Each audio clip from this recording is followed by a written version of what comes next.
Hey you guys, it's Peter, and welcome to my channel, Peterisms, where I tell stories of my life and just little things that I have learned as I have grown into the person that I am today. And it is Tuesday night, which means it is my home group night. It's my recovery meeting that I go to with my good Judy, and it's where I see all my friends that, that I have known for the last almost 25 and a half years. I actually didn't go to that meeting, like, right when I got sober. I think I went... Oh, I can't remember when I started going to it. But anyway, I mean, these are people that I've known for 20 plus years and just salt of the earth, you know? And like, these people have saved my life. They've saved my life, you know, when my mom was dying and I didn't know what to do or how to feel, you know? Like I went in there and I talked and I, you know, shared how I felt. And when I went to the funeral home and, you know, for the viewing, and the viewing started, they were literally like the first 20 people that came through were people from my home group.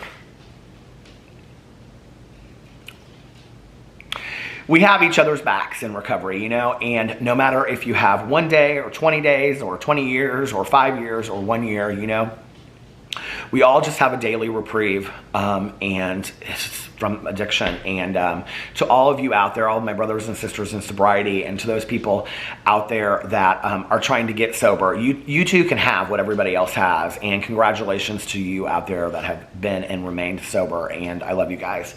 All right. I needed to get a little emotional today, I think. Let's get into today's video. I have 4 meditation books. It is August 18th. I can't believe that August is going so fast. Let's read from, I gotta get my reading glasses on. Let's read from the Daily Book of Positive Quotations by Linda Picone. I haven't read from this book in a couple days, I think, maybe a week. Let's go in here. You know this is one of my favorites. See what it says. Failures. August 18th, failures. I have not failed. I have just found 10,000 failures. I have not failed. I've just found 10,000 ways that don't work. Thomas Edison. We should drop the word failure from our vocabulary. It's misleading to think about our efforts in a strictly binary way as either successes or failures. Life is not this simple. Do babies fail when they try to take their first step and fall? That first step and the tumble to the ground that inevitably follows it is an integral and unavoidable part of the process of learning. I will reframe my failures as necessary steps on the path to learning and growth. I just heard this fantastic, I wish I had my phone. I heard this fantastic quote the other day about failure. And it was something like, you know, like, what was the show that I was watching? I hate to do this, you guys, but I'm gonna make you stop because I actually typed it out in my phone and I wanna read this about failure, so hold on. Okay, I got my phone and I found the quote. So I write down quotes in my phone all the time of things that are meaningful to me or things that I hear. And they can be in the most random places. They can be a song lyric, or they can be something that somebody says in a TV show, or, you know, something that I hear Oprah say, or, you know, an old, you know, Maya Angelou thing or something like that. And this was actually from The Alienist. And this was at the very end of the TV show. So I watched both seasons. I loved it. And I just finished the second season of The Alienist. And Dakota Fanning plays Sarah Howard in there. And Sarah Howard was, I think she's a fictional character based on Caleb Carr's book, The Alienist. She was the first woman detective in New York City, and very strong and very confident, but also allowed herself to show her vulnerable and raw sides as well. And the more she did, the more she learned from allowing her vulnerabilities to come out, which I think is something that is so poignant, you know, that we don't often talk about. Like, if we have people in our lives that we allow ourselves to be vulnerable to, or we allow ourselves to be like raw emotion, then we are opening ourselves up to areas of growth that maybe we haven't allowed ourselves to open ourselves up to before. Did I just say that twice? But you know what I mean? Like, have you ever had a moment where you're sitting with a friend and you just like say something that you've never said before, you know? And it's like, I've had so many of those moments with my best friend Tanya and with my sponsor and even with my husband and things. I mean, I say even with my husband because I think sometimes it's hard to open up to our spouses, you know? Marriage counseling did that for Alex and I. I mean, literally, we were like water balloons of emotion, and we would go into marriage counseling and it was like, you know, the counselor like pricked us with like a pen, you know? It was just like things flooded out. You know, and we just were able to just really get emotional with each other on a deeper level. It was fantastic. That was one of the best things that came out of marriage counseling, you know. I think was the ability to trust one another you know, and the ability to say, I got you and you got me and we're partners in this. We're partners in this deal called life and we're not going anywhere. So you tell me those things that are going on with you and I'll tell you those things that are going on with me. Now I don't wait. You know, like in the past, you know, I talk to my sponsor or talk to my counselor or something about it, and then I would tell Alex, you know, and today Alex is the first person that I usually tell about things. So I think it's interesting, you know, when we talk about opening ourselves up to vulnerability and raw emotion to other people, it can be so incredibly cathartic, can it? You know, and I think like really that's the basis of a 12-step program. You know, is to find a higher power and to clean up the wreckage of our past and to do service and to continue to carry on to be the best version of ourselves that we can be. You know, on a daily basis, and it was interesting because I'm watching The Good Place. I'm watching the last season of it. I have to buy the episodes on Amazon Prime up until episode 9, and then they're free on Hulu. And I think on my cable. But Ted Danson is in it, and he plays this, like, demon that, it's such a great show. Anyway, he plays this guy that, like, designed this, like, town, right? And he's talking to this, her name's Bad Janet, and she's, like, this demon, right, from the bad place. And, like, she's just this real rude and stuff. And so he's trying to explain this lesson that he's learned to her, you know? And he said, humans that are good, he said, are not good because they just, like everything about them is perfect and good.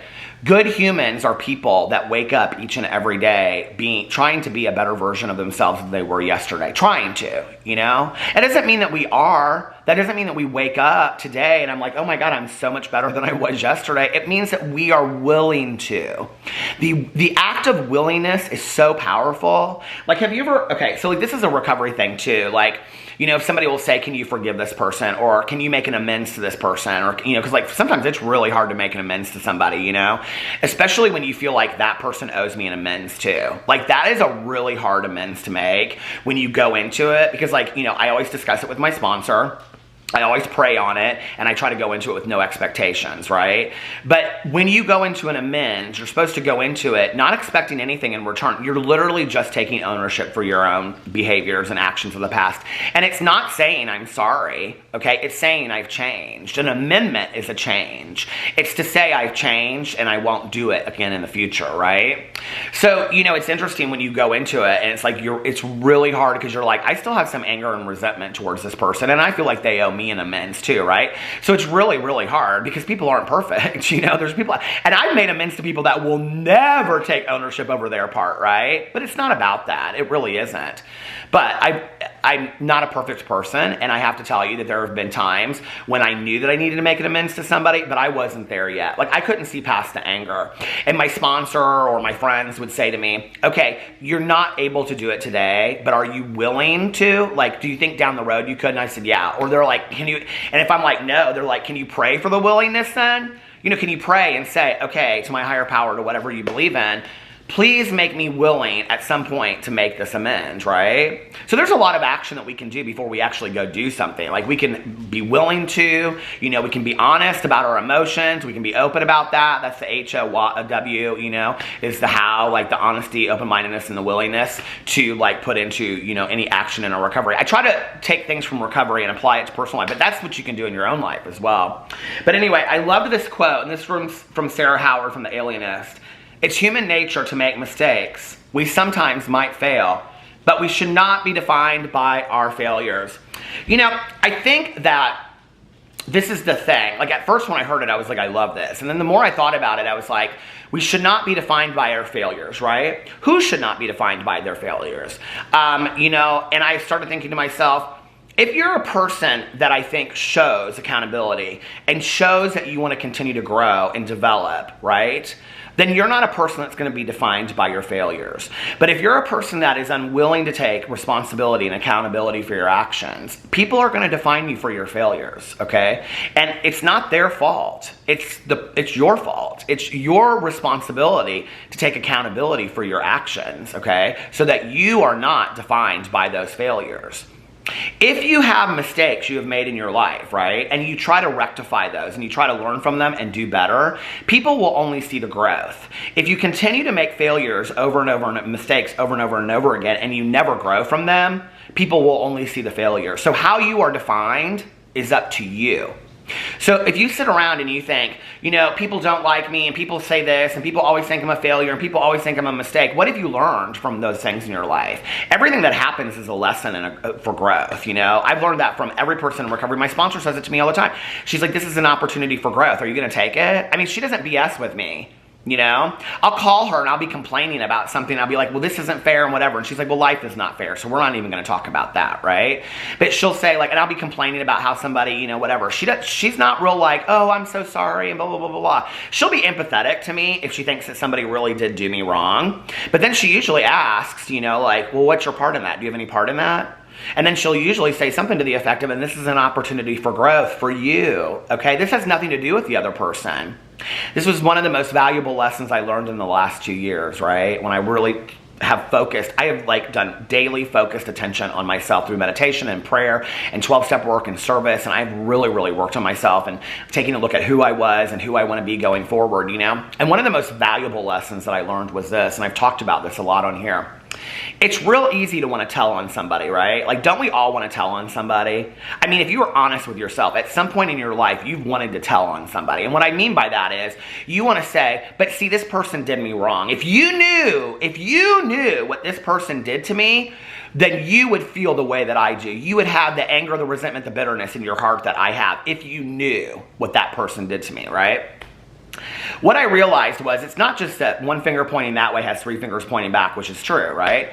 What I learned, the most valuable lesson that I learned in the last 2 years is a very selfish lesson, is that I'm here but for a number of days on this planet, right?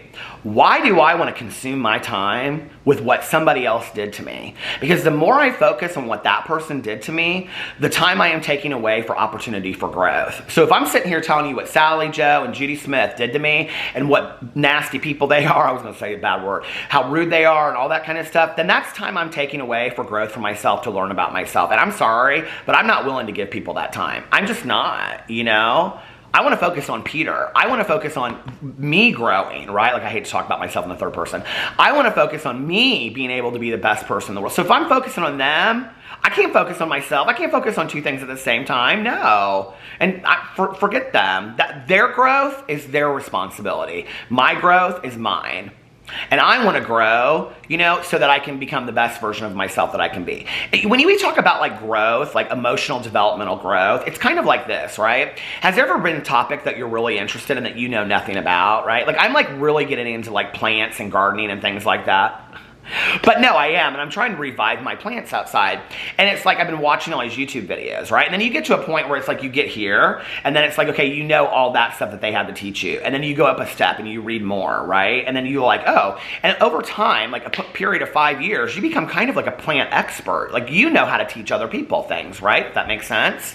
So it's the same thing with emotional developmental growth. Like, you start here, okay, with the basic, like, I am sorry, to taking accountability, to taking responsibility, to taking a look at, oh, those things that I did or said, like, what does that say about who I was and who I am and who do I want to be? You continue to grow over time, right? So you start down here and you grow. But if you're over here and you're stuck in the let me tell you about somebody else and ignoring the accountability and ignoring taking responsibility, you're never going to get up here. You never have a chance, right? Who do you think is enjoying life more? The people that are sitting down here pointing fingers and blaming it on other people and taking no accountability? Or the people up here that have grown emotionally and developmentally that can look at something and go, wow, like, this is an opportunity for me to learn something about the world. And then I'm going to see the world in a completely different way. I'd rather be this person up here, okay? I don't mess with these people down here. They're toxic, they're chaotic, and they bring negativity. I don't want any part of it. I'll be kind to them, I'll be compassionate, I'll be civil. But I want to rotate up here with people that are willing to take a look at themselves, because that's the only way that I'm going to grow, you know? All right, so great meditation. All right, let's read one more meditation. Oh, since it's getting late, I will read to you from Nightlight by Amy Dean, one of my favorite meditation books of life, a book of nighttime meditations from Hazelden, and you know, Hazelden Meditations, and you know I love Hazelden because that's a treatment program in Minnesota, and they like were the hub of recovery for a while, and their meditation books are fantastic, and I love this one. I think my dad gave me this one when I first got sober. What year did this come out? Well, I'll be able to tell by that. 1986, so it's been around. She's been around for a while. Okay, what does it say, the 18th? So these are meditations that you would like read right before you go to bed. You know, I usually do like a daily inventory before I go to bed, and you know, my rock thing that I do, where I hold my rock and I think about the best memory of the day and I do my prayers and stuff. August 18th. For every ailment under the sun, there is a remedy, or there is none. If there be one, try to find it. If there is none, never mind it. Mother Goose. I forgot about Mother Goose. Long ago, peddlers sold instant remedies for everything from illness to baldness. Miracle Cures did a brisk business because people always wanted to try the next instant solution to persistent ailments and problems. Are we still looking for a miracle cure? One that will make us that person we always wanted to be? Amen. Although those peddlers sold a lot of cures, none beat the time-tested methods of assured success for curing worry and woes. Plenty of time, a good deal of effort, and an acceptance of things that can't be changed. There are miracle cures in the program, but they are not instant. In fact, sometimes we can't even feel the program of recovery. Sometimes we can't even feel the restorative powers until months later. But if we continue to take them, the cures we get in the program are guaranteed for life. Our lives can be free from worries and woes with the program. Tonight I can plan to get a good healthy dose of the cure by attending a meeting tomorrow, reading literature, or talking with my sponsor, or watching one of Peter Monn's videos.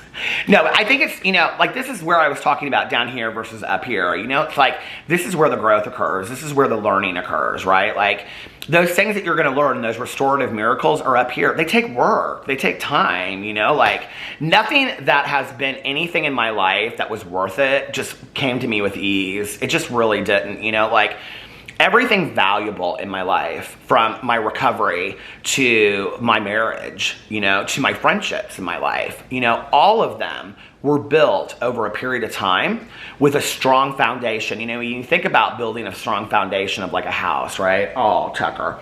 You know, you wouldn't think about while you're building your house, like if you're actually doing it, like we need to put the curtains up first, right? No, you would think we need to lay the cement. We need to put, you know, the drywall up and the wood foundation. Like we need to see what it's going to look like. Is it going to stand the test of time? Is it going to be brick? Is it going to be wood? Like, will it be weathered or is it going to blow over? I'm very, very happy that in early sobriety, I built a really, really strong foundation. And today I continue to do that. I continue to put things in my life that help build that strong foundation. I have people around me, okay, that support my house of living, you know, because I need that. And I build that house with tools in my toolbox that I've learned over time that I can take out and use anytime.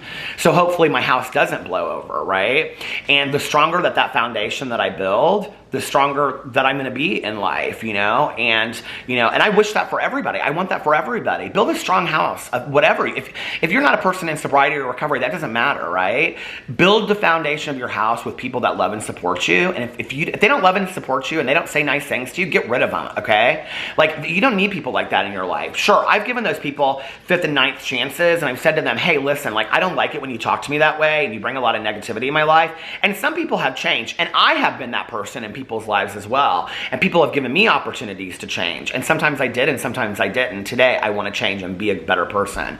But I don't allow a lot of negativity and chaos in my life today. My circle looks pretty small. Like, I think people think sometimes, well, you're on YouTube and this and whatever, and you must have 50 friends. I don't. I have like 3 friends and my family, and that's what I need, you know? I got my husband, my best friend, and my sponsor, and like 3 other friends, and we have a best couple friend that we have, and that's about all I need, you know? I don't need a whole lot more than that. And I'm totally fine with that, because if I allow a lot of I have a lot of like, I would say second tier kind of friends that I talk to on a regular basis, but kind of not as frequently, that I love and I adore, right? But I don't let a lot of negativity and toxicity in my life today. I just don't, okay? My life is too precious to me, you know? For me to get angry and stressed out, like that is not a luxury for me today. I cannot get angry and stressed out. Like, I just can't. Like, that's not a luxury for me today. I have to like live a calm life, you know? And I love peace and serenity. Now that the chaos and toxicity is gone, because trust, I had it in recovery too. You can have a lot of toxicity and chaos in recovery. I did, and I chose for it to be there, and I allowed it to be there. And it wasn't just other people. It was self-created, a lot of it. I created a lot of that toxicity, you know, and chaos in my own life. And when I decided, no more, I don't want it, and I started working on me and getting back to building that foundation of my life and saying, I need to get rid of this toxicity and chaos, and I'm part of the problem. then my life started to change, and I had peace and serenity in my heart, and I could wake up every day and be like, you know what, today's a pretty good day.